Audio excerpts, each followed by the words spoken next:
Greetings, students. This is a brief PowerPoint presentation about how to read scholarly articles in a way that's different from the usual reading you might do.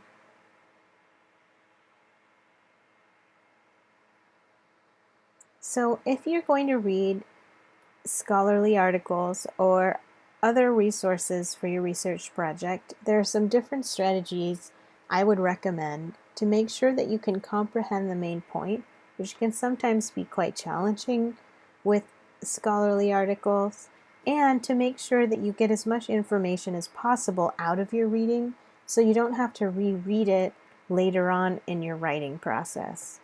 So my strategy involves reading twice to comprehend, annotating, which means taking notes on the text itself, and then writing a structured summary notes.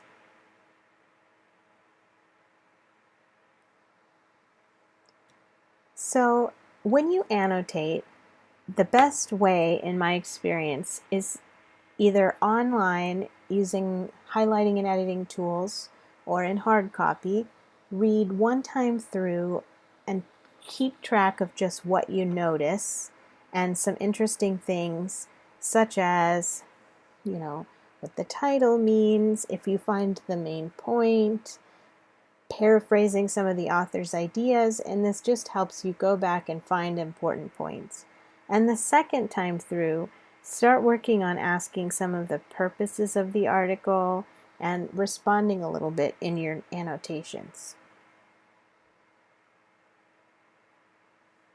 This is an example of what annotations might look like, and you'll notice that this person uses a highlighter, but they're not using a highlighter to block out a huge paragraph in all yellow. And the reason that that's important is it isn't that helpful for you to go back to a text you've annotated and try to find what was important if an entire paragraph is all yellow. Instead, it looks like they used a color coding system, and they also wrote some brief notes in the margins, and I'd like you to try that on your own. And again, you can totally do this digitally.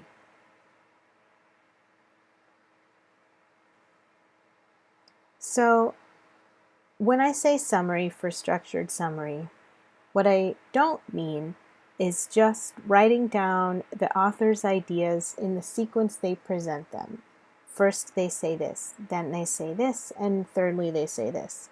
That doesn't really help you to break apart the ideas, and it doesn't really make the information accessible.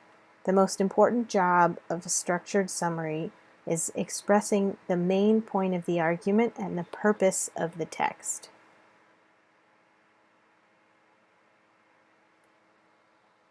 So I've included some structured summary templates in this week's module for you to practice, and it's just a list of different questions and elements of a text that I'd like you to write down. So include the full bibliographic information, and then look for the main point, the main claims, the evidence, and then a little bit about the type of the text and the context. This is really the heart of the template, even though it has some more detail.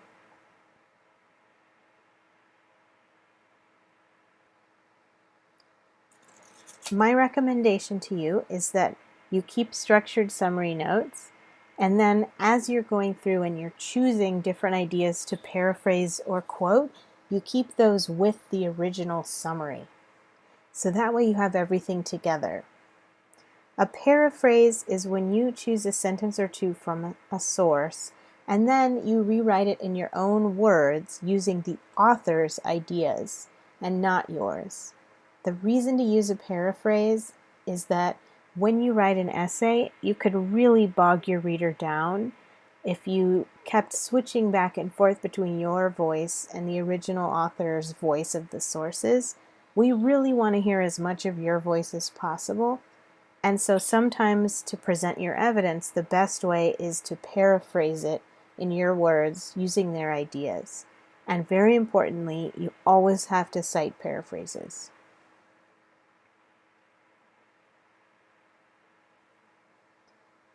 One of the most common ways that I see plagiarism is when people paraphrase and they don't cite it.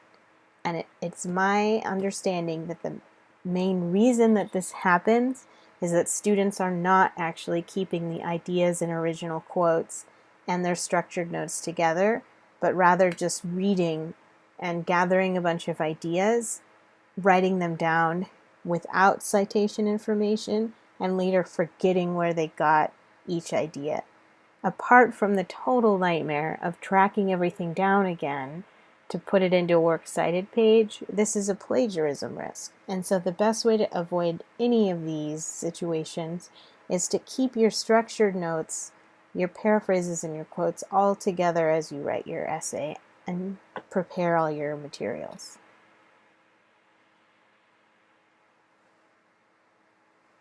So quoting is when you use the exact words of the author from a source and you put quotation marks around it so we know that it's someone else's words. And sometimes authors say things in a way that's very convincing and is a perfect fit for your paragraph. And that's a really good reason to choose a quote. Try to keep your quotes as short as possible so they don't dominate your paragraphs. This is not a rule but a recommendation. Aim for 2 sentences or less. Big whole paragraph long block quotes can be really distracting and disrupt the flow of your essay.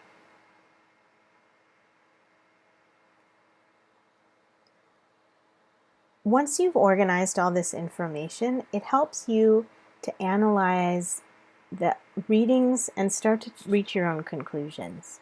Analysis means not just understanding what is in an article, but how it's all working together and why the author is addressing certain issues.